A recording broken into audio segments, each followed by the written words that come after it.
think we have a very strong character, a very strong backbone here. Last year, I was very ill. I was in a coma for 3 weeks, and I was out June, July, and August, and part of September as well, trying to actually learn to walk again and everything else. It was a surgery that had gone wrong, and I had a lot of recovery to do, and the company came through with flying colors.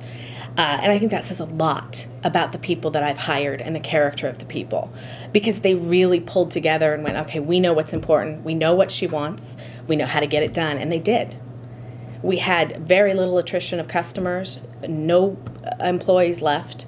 It was actually amazing. And for me, that was extremely pivotal, because my husband, apparently he said to my assistant, Carrie, don't ever let her have her phone back.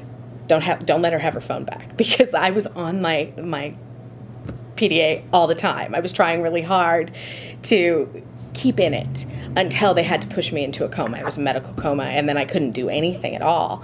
And so nobody here knew what was going on. Nobody had any idea what was going on with me.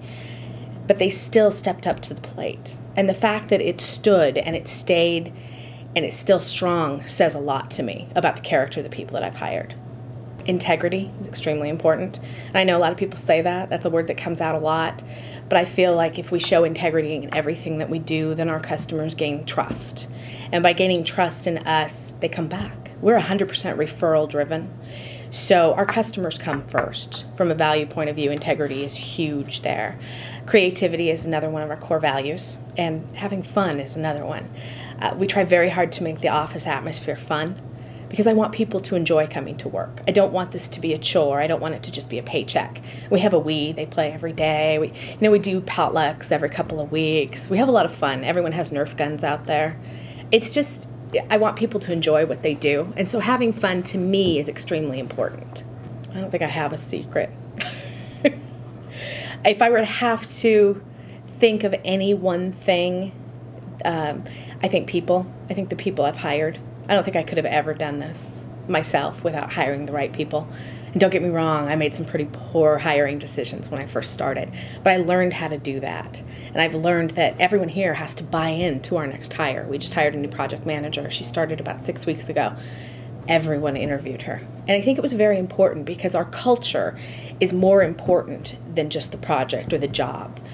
I want the person to fit into the culture and to understand that we have a pretty defined culture here. And it is a culture of fun, but we work hard too. But I want people here to buy in to the person I'm going to hire. So while I'll have a few that I'm interested in, and I'll narrow it down when I'm hiring somebody, everyone else needs to buy in. And if they have a compelling reason for me not to hire somebody, then I will. We also do a lot of recognition. We have a bell, a boat bell out there, and people get to ring the bell whenever something great happens. We recognize somebody every month. We give them a trophy and a plaque, and it's silly things. I mean, we have Office Cheerleader was one of our trophies.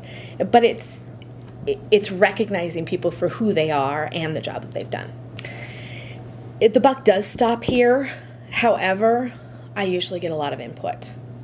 Because, like I said, I don't know everything. And I don't even pretend to know everything. And I want input, because maybe the direction I'm looking at going is not the correct direction. So my business operations manager, my assistant, my employees, my husband, my business coach, I get input from all sorts of different areas, just so that I can make a very clear decision. And I've gotten a lot better at making decisions. I wasn't always good at it. Believe in yourself. More than anything, believe in yourself that you can do it. Because there are a lot of people out there saying women shouldn't do that. Only 1 in 10 CEOs in the U.S. is a woman. Although in the Puget Sound area, we're over 40%. Small businesses. I'm not talking all big businesses too. But it's very doable. It's an attainable goal. And you just have to be focused enough to get to it. Get an education. And education is extremely important. I actually don't know any women CEOs who don't have an education. You have to understand the business climate in order to work in it. I'm very proud of my children and my family. I'm proud of where I am in my life. I'm very proud, honestly, to be alive right now, since I almost wasn't. I'm extremely proud of my team.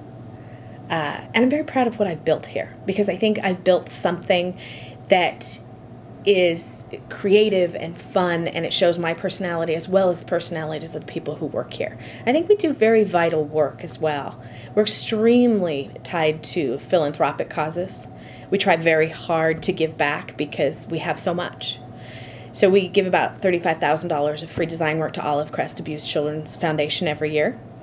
We do all their design for their auction, their gala auction every March. And we have a lot of fun with it because it means something. I mean, we're directly helping these children. We also adopt a family for Thanksgiving, for Christmas. And then a couple years ago, I came up with a program called Artitudes in Action, where we put art docents in the schools. They're taking a lot of art out of schools because they just don't have the funding for it.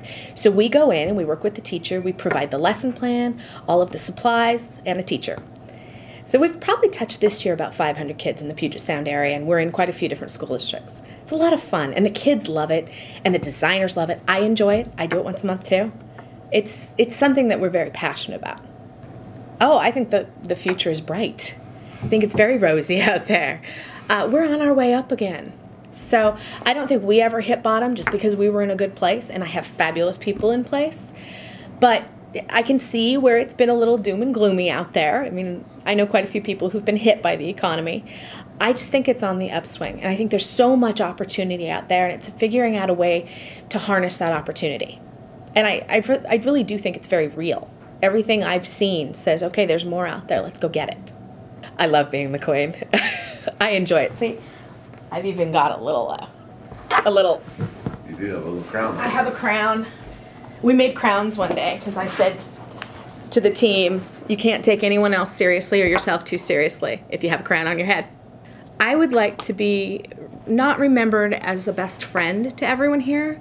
I'd like to be remembered as a fair boss who's creative, who has a vision, and somebody who can be talked to, somebody who's open. We have a very open door policy here, and I want people to understand that they can talk to me.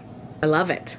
I think that's one of the best parts of my job, is to see the growth. I've seen amazing growth in some of the people I've hired, and I love that part of it because you know they have potential, and watching them reach for that potential is so rewarding. I'll slip out and take a walk. I'll put on some nice loud music. I'll get one of the Nerf guns out and fire it places. I'll play Wii bowling for a little while with somebody. I just need to step away from the problem usually, and then I get a little bit better perspective. Thank you very much. You did it. Good Thanks, job. RJ. Excellent.